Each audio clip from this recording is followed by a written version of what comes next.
നഗരത്തിൽ പട്ടിശല്യം. എവിടെ നോക്കിയാലും പട്ടികൾ തന്നെ. മുഖ്യമന്ത്രി രാജിവെക്കണം. മറുകാരൊന്നും പറയാനില്ല. ഓടിക്കൊണ്ടിരുന്ന ട്രെയിനിൽ നിന്നും ചാടിയ യുവതിക്ക് നിസ്സാര. ആ, എവിടെയായിരുന്നു ഹീറോ? ഇവിടെ ഓഫീസ് തുറന്നിട്ട് മണിക്കൂർ 2 ഇനി ഇങ്ങനെ മണിക്കൂർ എണ്ണി ഇരിക്കാതെ വേറെ ഓഫീസ് പോയി നോക്കിക്കോ സാറേ.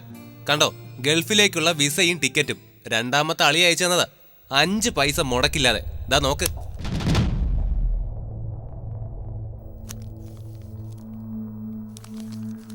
ആഹാ, കൊള്ളാലോ. ഞാൻ ഉടനെ അങ്ങ് പറക്കും. നീയൊക്കെ പോടാ. അങ്ങനെയെങ്കിലും ഈ നാടൊന്ന് നന്നാവട്ടെ. സാറ് വല്ലതും പറഞ്ഞായിരുന്നോ? ഓ, ഗൾഫിലൊക്കെ പോയാൽ നമ്മളെ ഒന്ന് മറന്നു കളയല്ലേന്ന് പറയായിരുന്നേ. ചെല്ല്, തൽക്കാലം പോയി ഒരു ചായ കൊണ്ടുവാ. ചായ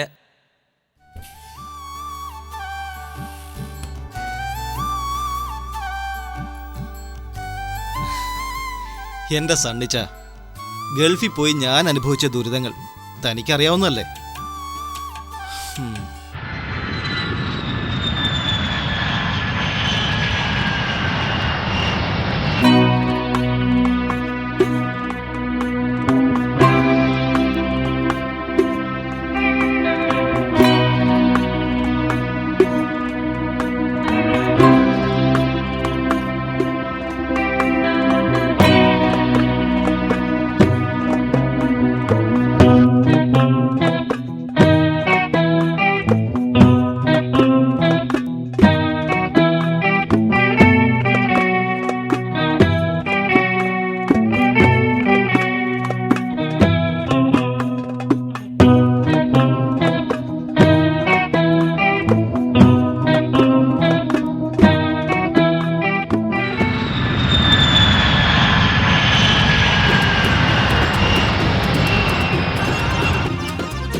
ഈ കാണുന്നതാണ് ലോകത്തിലെ ഏറ്റവും ഉയരം കൂടിയ കെട്ടിടം. കൊള്ളാം. ഈ ഗൾഫൊക്കെ ടിവിയിലും സിനിമയിലൊക്കെ കണ്ടുകണ്ടേ ഇപ്പൊ പണ്ടത്തെ പോലെ ഒരു പുതുമയില്ലാണ്ടായി. ഇതിപ്പോ ടിവിയിലും സിനിമയിലൊന്നും അല്ലല്ലോ, നേരിട്ട് കാണുകയല്ലേ. അളിയനിത് ആദ്യമായിട്ടല്ലേ കേരളം എന്ന എട്ടാവട്ടത്തിൽ നിന്ന് പുറത്തു വരുന്നത്. എന്നാൽ ഇനി ഇത് കണ്ടോ, അളിയന്റെ പുതിയ വീടിന്റെ കിച്ചൺ ക്യാബിനറ്റ്സിന് വേണ്ടി ഞാൻ കണ്ടുവച്ച ലേറ്റസ്റ്റ് ഡിസൈൻസാ. അതൊക്കെ ഫ്ലാറ്റിൽ ചെന്നിട്ടാകട്ടെ, ഡ്രൈവ് ചെയ്യല്ലേ. ഒന്ന് കറങ്ങി മദ്രാസ്, ബാംഗ്ലൂർ, ബോംബെ, കൽപ്പാത്തി, ആലപ്പുഴ, ചാകര, തൃശൂർ, കൊയിലാണ്ടി, സുൽത്താൻ ബത്തേരി, അങ്ങനെ തിരക്കിട്ടൊരു ടൂർ പരിപാടി. ഞാനും ചാച്ചയും ബിസിനസ്മാൻമാരായി പോയില്ലേ. ഒരു ഗ്ലാസ് പ്യാലെടുക്കൂ.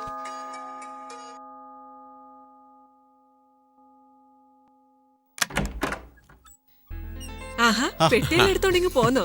പറഞ്ഞിരുന്നെങ്കിൽ ഞാൻ രോഹിത്തിന്റെ താഴേക്ക് വിടുവായിരുന്നല്ലോ. യാത്രയൊക്കെ സുഖമായിരുന്നോടാ? ഹായ്, ഇവളങ്ങ് വലുതാലോ ചേച്ചി. ഇവന് മീശയോ? കാശ് കണക്കില്ലാതെ പൊടിയുന്നുണ്ടെങ്കിലും പണി ജോറായിട്ടുണ്ട്. ബാക്കി പണിയുടെ കാര്യങ്ങളൊക്കെ അമ്മയെ പറഞ്ഞ് ഏൽപ്പിച്ചിട്ടുണ്ടല്ലോ അല്ലേ? അളിയൻ ഒന്നും കൊണ്ട് പേടിക്കണ്ട. ഞാൻ ഇതുവരെ ചെയ്തതിനേക്കാൾ ഒരു പടി മുന്നിലായിട്ട് തന്നെ അമ്മ ബാക്കി പണികൾ നോക്കിക്കോളും. പിന്നെ ഒരു കൈസഹായത്തിന് കിഴക്കലെ സണ്ണിച്ചനുണ്ട്. അടുത്ത തിരുവോണത്തിന് എന്തായാലും അളിയൻ പുതിയ വീട്ടിൽ പാല് കാച്ചിരിക്കും. യോ, അതൊന്നും തുറക്കല്ലേ. പുറത്തുള്ള പൊടി എല്ലാം അടിച്ച് അകത്തേക്ക് വരും. ഓ, ഞാൻ മാത്യൂസിനെ വിളിച്ച് നീ വന്ന പോലും അറിയിക്കട്ടെ. മാത്യൂസാണ് നിനക്ക് ജോലി ഏർപ്പാട് ചെയ്തിരിക്കുന്നത്.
All the best.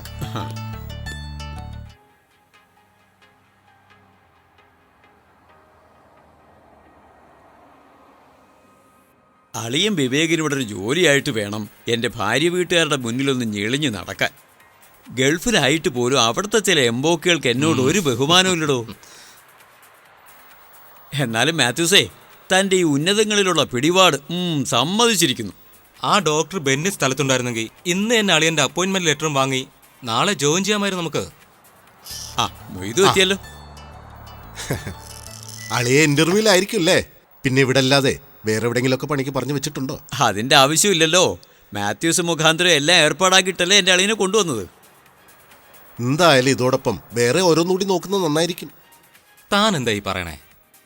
മൊയ്തു എന്തോ ഉള്ളിൽ വെച്ചുകൊണ്ട് പറയുകയാണല്ലോ. എന്തായിരുന്നാലും തെളിച്ചു പറയേ, ഞങ്ങളോടൊന്ന് അറിയട്ടെ.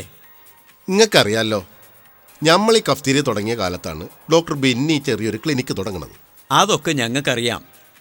ബെന്നി ബഹുസമർത്ഥന, അധ്വാനിച്ച് ഈ നിലയിലെത്തി. അതിൽ നാമൊക്കെ അഭിമാനിക്കില്ലേ വേണ്ടത്. പിന്നെ താനീ കഫ്തീരിയ ഒരു 5 സ്റ്റാർ ഒന്നും ആക്കിയില്ലെങ്കിലും 30 കൊല്ലം ഇത് നടത്തിയിട്ടല്ലേ തൻ്റെ നാട്ടിലെയും ഇവിടത്തെയും കാര്യങ്ങളൊക്കെ ഒന്ന് കരക്കടുപ്പിച്ചത്. ഞമ്മക്ക് ആരോടും ഒരു പരാതിയില്ല. നിങ്ങൾക്കറിയാലോ, ആഗ്രഹിച്ചാലും വിചാരിച്ചാലും ഒക്കെ ഒത്തിരി കൂടുതൽ നമുക്ക് കിട്ടി. നമ്മൾ പറഞ്ഞു വന്നതല്ല. കണക്കില്ലാതെ കാശ് കയ്യിൽ വന്നതുകൊണ്ടാണോ, അതോ പുതിയ കൂട്ടുകെട്ടുകൾ കാരണമാണോ, അതോ കാലത്തിനനുസരിച്ച് നമ്മളെപ്പോലുള്ളവരറിയാതെ ഇനി നമ്മുടെ മലയാളികളിൽ വന്ന മാറ്റങ്ങളാണോ, എനിക്കറിയില്ല. ഇന്നിപ്പോൾ ഈ ക്ലിനിക്കിൽ ഒരു ജോലി കിട്ടണേൽ ഒന്നുകിൽ ഡോക്ടർ ബെന്നിയുടെ ഇടവകപ്പെട്ട ആളായിരിക്കണം, അല്ലെങ്കിൽ ആ ഇടവകപ്പള്ളി വികാരി അച്ഛൻ്റെ ശുപാർശ വേണം. ഇനിയിപ്പോൾ അതും അല്ലെങ്കിൽ കേരളത്തിലെ ഏതെങ്കിലും രാഷ്ട്രീയ നേതാക്കളുടെ സ്വാധീനം വേണം. അല്ലാതെ ഈ ക്ലിനിക്കിൽ ഇപ്പോൾ ജോലി കിട്ടണ കാര്യം വളരെ ബുദ്ധിമുട്ടായിരിക്കും. ഈ മാത്യൂസിന് വാക്കും തന്തേ ഒന്നേ ഉള്ളൂ. ഞാൻ പറഞ്ഞിട്ടാ പിള്ളേച്ചൻ്റെ അളിയനെ ഗൾഫിൽ കൊണ്ടുവന്നത്. അയാളുടെ ജോലിക്കാരെ ഞാൻ നോക്കിക്കൊള്ളാം. ഇനി ഞാനിവിടെ ഇരുന്നാ ശരിയാവത്തില്ല.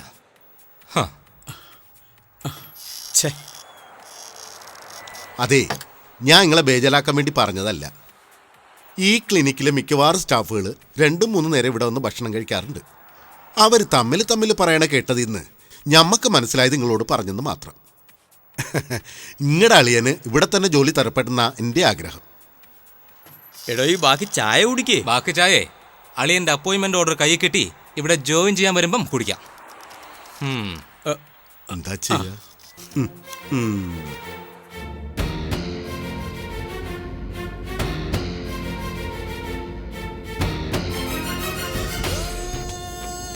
മൊയ്തു പറഞ്ഞ കാര്യം അപ്പാടെ തള്ളിക്കളയേണ്ടെന്നാണ് എനിക്ക് തോന്നുന്നത്. വിവേകിനോട് അവർ ജോയിൻ ചെയ്യുന്ന കാര്യം വല്ലതും പറഞ്ഞോ? ഒരാഴ്ച അല്ലെങ്കിൽ 10 ദിവസം അറിയിക്കാന്നാ പറഞ്ഞേ.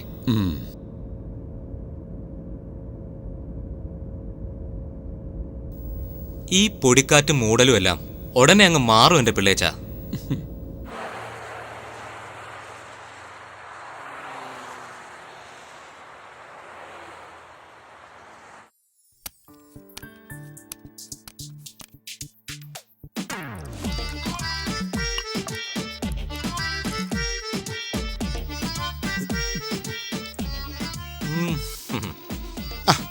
നിങ്ങളെന്താണ് ഈ പെണ്ണുങ്ങളെ പോലെ പേടിച്ച് കുടിക്കണേ? നേരെ ഇരുന്ന് കുടിക്കേ.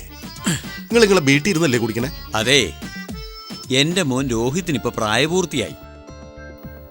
അവനോട് ഇനി ഞാൻ ഇന്നത് ചെയ്യണം ഇന്നത് ചെയ്യണ്ട എന്ന് പറയുന്നതിന് പകരം അവൻ എന്ത് ചെയ്യണമെന്ന് ഞാൻ തന്നെ കാണിച്ചു കൊടുക്കുക അതിൻ്റെ രീതി.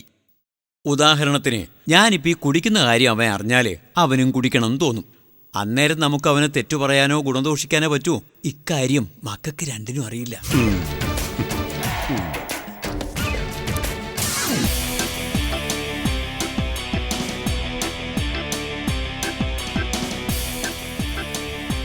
അച്ഛൻ കുടിക്കും, പക്ഷെ ബിയറല്ല, റം. ഓ, അലമാരക്കകത്ത് എപ്പോഴും ഒരു കുപ്പി ഉണ്ടാവും. ഈ റമ്മ് നമ്മളെ ചതിക്കലടോ. സീക്രട്ട് വിത്ത് റം ഓൾവേസ് റിമൈൻ സീക്രട്ട് വിത്ത് റം. ചീട്ടിട് പിള്ളേച്ച.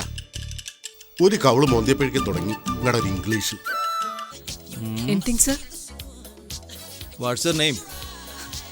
മാമ, ഇവര് മലയാളിയാ. ഓ, അപ്പൊ നിനക്ക് വരെ നേരത്തെ അറിയാം. അത് ഇനിയൊന്നും വേണ്ട, ബില്ലുണ്ടോ? ഓക്കെ.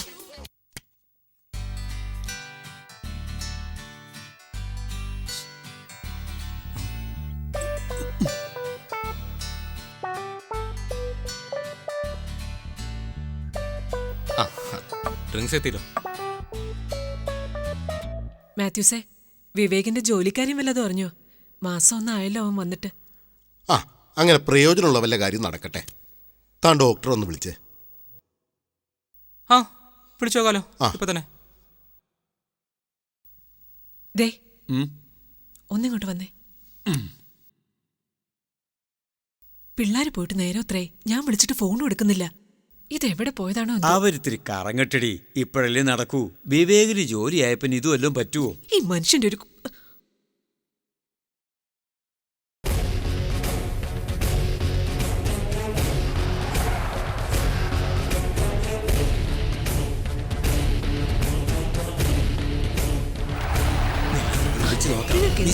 ഒഴുക്കം വേണ്ട. അതെ, ഞാൻ ഡോക്ടറിനെ ഇപ്പോൾ വിളിച്ചിരുന്നു. ആളിപ്പോൾ പറയുന്നത് എന്താണെന്ന് വെച്ച് കഴിഞ്ഞാൽ അളിയനെ പറ്റിയൊരു വേക്കൻസി ഉണ്ട്. പക്ഷേ ഇപ്പം ആളിനെ എടുക്കുന്നില്ല. നമ്മൾ കുറച്ചുകൂടെ ഒന്ന് വെയിറ്റ് ചെയ്തേ തീരൂ. അപ്പോ ആ ജോലി കിട്ടില്ലെന്ന് ഉറപ്പായി അല്ലേ എന്റെ മാന്യനായ സഹോദര? പിള്ളച്ചേട്ടാ, അവിടെ എപ്പോഴും ജോലിയുണ്ട്. ഉണ്ടാ, താനൊന്നും മിണ്ടായിരി. എന്നാൽ ഇത് വലിയ കൊലച്ചതിയായി പോയല്ലോ മാത്യൂസേ. നിങ്ങൾക്ക് രണ്ട് വർത്താനം അയാളോട് പറയാൻ മേലായിരുന്നോ? ഇത്രയും കാലം മാത്യൂസ് നല്ല വർത്തമാനം തന്നെ അല്ലേ പറഞ്ഞ പത്മേ? പക്ഷെ കാര്യം നടന്നില്ലല്ലോ. വലിയ ഡോക്ടറായിട്ട് എന്താ കാര്യം? പറഞ്ഞ വാക്കിന് വിലയില്ലെങ്കിൽ. തന്റെയൊക്കെ വാക്ക് വിശ്വസിച്ച് ഇറങ്ങി തിരിച്ച് എന്നെ പറഞ്ഞാൽ മതിയല്ലോ. പോയത് പോട്ട് പിള്ളേച്ച. ഓന് വിസ ഇനി 1 മാസം കൂടി ഉണ്ടല്ലോ. നമുക്ക് വേറെ നോക്കാം. നമുക്ക് ശരിയാക്കാന്ന്. നിങ്ങളൊന്ന് ബേജാറായിട്ട് സമാധാനപ്പെടും. ഈ സുലു സൂപ്പർ മാർക്കറ്റ് മൊയ്തുവിന്റെ മരുമോന്റെ അല്ലേ? 100 കണക്കിന് സൂപ്പർ മാർക്കറ്റുകൾ ഉണ്ടല്ലോ അയാൾക്ക്. ഓരോ മാർക്കറ്റിലും ഓരോ നഴ്സും ഉണ്ട്. മരുമോനോട് ഒന്ന് പറഞ്ഞ് നമ്മുടെ വിവേകിനെ അതിലൊന്ന് കയറ്റിവിടാൻ മൊയ്തു വിചാരിച്ചാ പറ്റില്ലേ? ആ, ഇത് നല്ലൊരു ഐഡിയ കേട്ടോ. താൻ മിണ്ടരുത്. എല്ലാം ഒപ്പിച്ചിട്ട് ഇങ്ങനെ സൂപ്പർ മാർക്കറ്റിൽ നഴ്സുള്ളതായിട്ട് എനിക്കറിയില്ല. മൊയ്തുവിനെങ്ങാനും പിടിയുണ്ടോ ഇതിനെപ്പറ്റി? ഇത് നമുക്കും പുതിയ അറിവാ. 1000 ആളുകൾ ജോലി ചെയ്യുന്ന സ്ഥലമല്ലേ? ഇനിയിപ്പോ നഴ്സിന്റെ പണി അല്ലെങ്കിൽ മറ്റെന്തെങ്കിലും പണിയായിട്ടൊന്ന് കയറ്റിവിടണ്ട മൊയ്തു. സംഗതി ശരിയാ. ഞാനും സുലൈമാനും തമ്മിൽ നല്ല യോജിപ്പിലുവാ. പക്ഷെ കഴിഞ്ഞ കുറേ നാളുകളായിട്ട് ബിസിനസ് കാര്യങ്ങളൊന്നും അവൻ എന്നോട് പറയാറുമില്ല, ഞാനൊട്ട് ചോദിക്കാറുമില്ല. ഞാൻ 2 തവണ ഇങ്ങനെയുള്ള കാര്യത്തിൽ ഇടപെട്ട് നാണം കെട്ടതാ. ഇനി വയ്യ.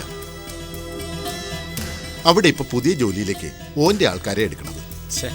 എവനെങ്ങാനും കയ്യും വീശി നാട്ടിൽ പോയാൽ പിന്നെ എന്നെ എങ്ങനെയൊക്കെ നാറ്റിക്കുമെന്ന് പറയണ്ട. തലയും മുണ്ടുമിട്ട് നടന്നാ മതി. പിള്ളേച്ച, എന്റെ മനസ്സ് പറയണു, അളിയൻ ഇനിയുള്ള സമയം നന്നായിട്ടൊന്ന് ശ്രമിച്ചാ എന്തെങ്കിലും ഒരു പണി കിട്ടും. ആ, പെങ്ങള് പറഞ്ഞതുപോലെ നഴ്സ് പണി മാത്രമല്ലല്ലോ ഈ നാട്ടിലുള്ളത്, വേറെന്തെല്ലാം പണികളുണ്ട്.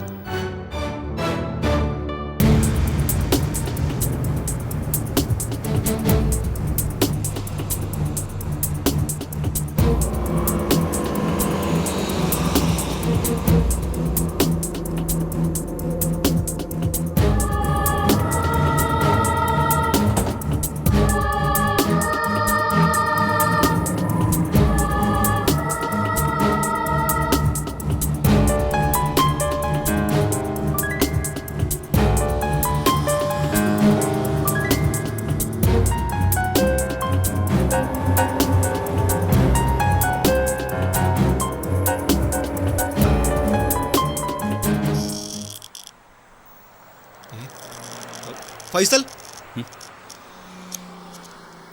എടാ നീ ബാപ്പയുടെ ഒരു നിർബന്ധമായിരുന്നു ഞാൻ ഗൾഫിൽ പോകണമെന്ന്. ഏജന്റിന് വലിയ കാശും കൊടുത്ത് ഇവിടെ എത്തിയപ്പോഴേ അറിയുന്നേ ജോലി ഇതാണെന്ന്. ഇനിയിപ്പോൾ വിസ തീരും വരെ ഇവിടെ പിടിച്ചെന്ന് ടിക്കറ്റിനും വിസയ്ക്കും മുടക്കിയ കാശുണ്ടാക്കുക, എന്നിട്ട് ഇവിടുന്ന് സ്ഥലം വിടുക.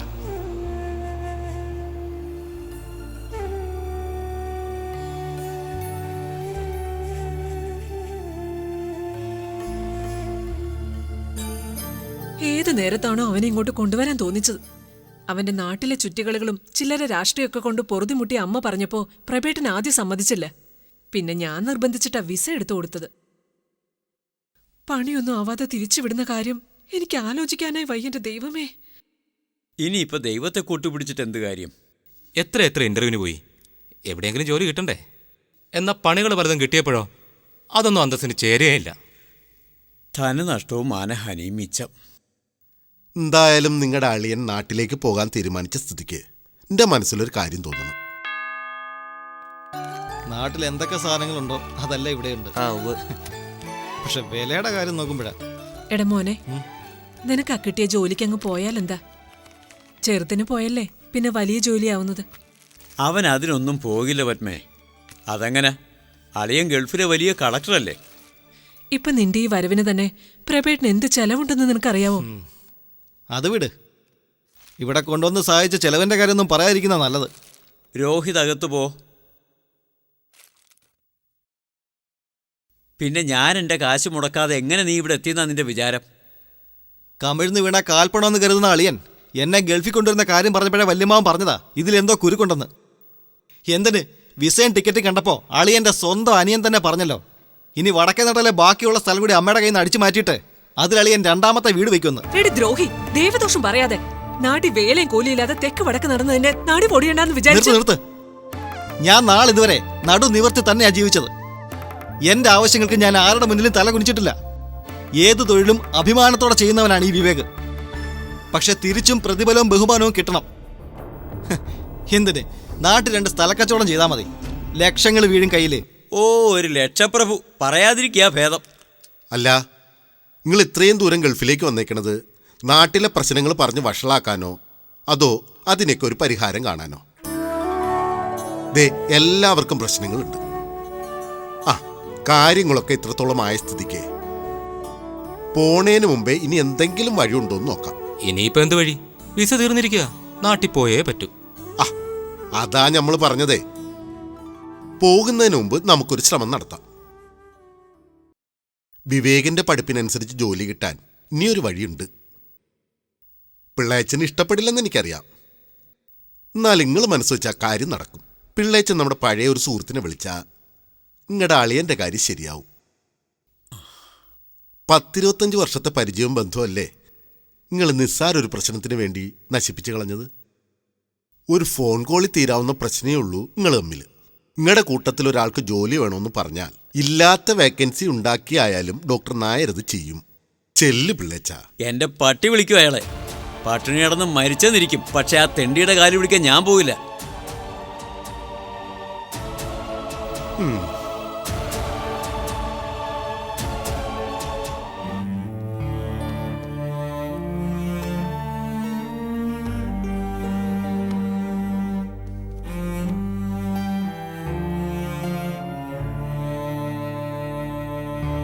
അങ്ങനെ 1 മാസത്തെ ബഹളത്തിനും ടെൻഷനും ഒരവസാനമായി അല്ലേ പിള്ളേ? ഇനിയിപ്പോ 7 മണിക്ക് വിമാനത്തിൽ കയറിയപ്പോ നീ കുരിച്ച് തലേന്ന് അങ്ങ് പോവും.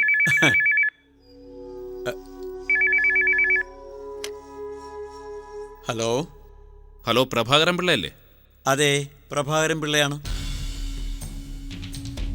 എന്താടോ, ഷോക്കടിച്ചോ? 5 വർഷങ്ങൾക്ക് ശേഷം താൻ ഡോക്ടർ നായരുടെ ശബ്ദം കേൾക്കല്ലേ? പിന്നെ ഷോക്ക് അടിച്ചില്ലെങ്കിലേ അത്ഭുതമുള്ളൂ. ഞാൻ ഇതിനിടയ്ക്ക് എത്രയോ തവണ തന്നെ കാണാൻ ശ്രമിച്ചു.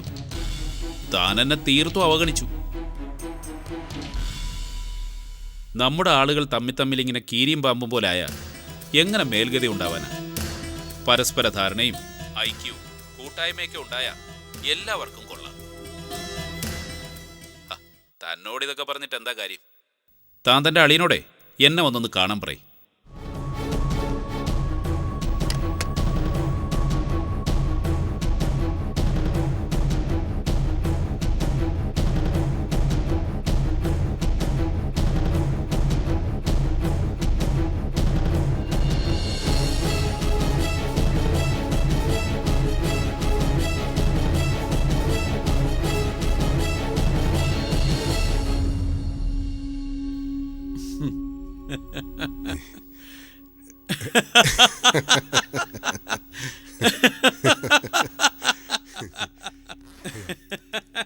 എടാ കള്ള മൊയ്തീനെ, നീ പണി പറ്റിച്ചു അല്ലേ?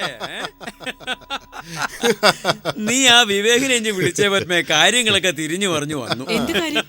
നീ അവനെ ഇഞ്ഞ് വിളിക്ക, പറയാം. അറിയാ, കഴിഞ്ഞ എല്ലാം നല്ലതിനാന്ന് വിചാരിച്ചാ മതി. ഡോക്ടർ നായർ എന്നെ വിളിച്ചിരുന്നു, ഞങ്ങൾ സംസാരിച്ചു. നിനക്കവിടെ ജോലി ശരിയായിട്ടുണ്ട്, നാളെ തന്നെ നീ പോയൊന്ന് കാണണം. നീയൊന്നും പറയുന്നില്ല.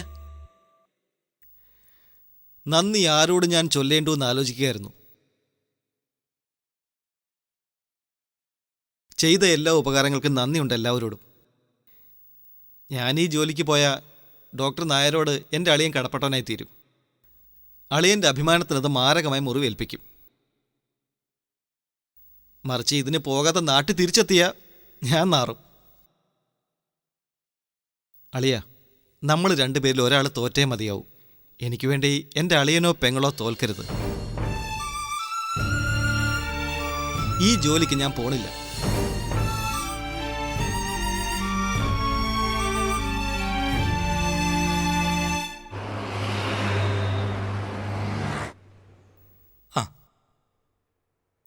ഒരു മിനിറ്റ് ഹോൾഡേ, ഞാനിപ്പോൾ കൊടുക്കാം.